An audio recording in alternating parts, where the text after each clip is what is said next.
ராமநாதபுரம் மாவட்டத்தில் வெள்ளத்தில் அழுகி சேதமடைந்த நெற்பயிர்களுக்கு நிவாரணம் வழங்க வேண்டும் என விடியா அரசை விவசாயிகள் வலியுறுத்தியுள்ளனர். ராமநாதபுரம் மாவட்டத்தில் சுமார் 1,80,000 ஹெக்டேர் நிலத்தில் நெல் விவசாயம் செய்யப்பட்டு வருகிறது. இந்த நிலையில் முதுகுளத்தூர் பகுதியில் 4 விளைந்து அறுவடைக்கு தயாராக இருந்த நெற்பயிர்கள் வெள்ளத்தில் சேதமடைந்தன. இதனால் வாழ்வாதாரத்தை இழந்து விரக்தியில் இருப்பதாக விவசாயிகள் வேதனை தெரிவித்துள்ளனர்.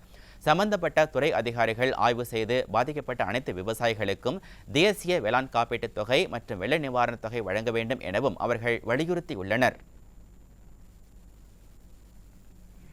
வயல்வெளிகளில் தண்ணீர் வடியாத காரணத்தினால் அறுவடை செய்ய வேண்டிய விவசாய பகுதியில் உள்ள நெல் கதிர்கள் எல்லாம் முளைக்க தொடங்கிவிட்டன.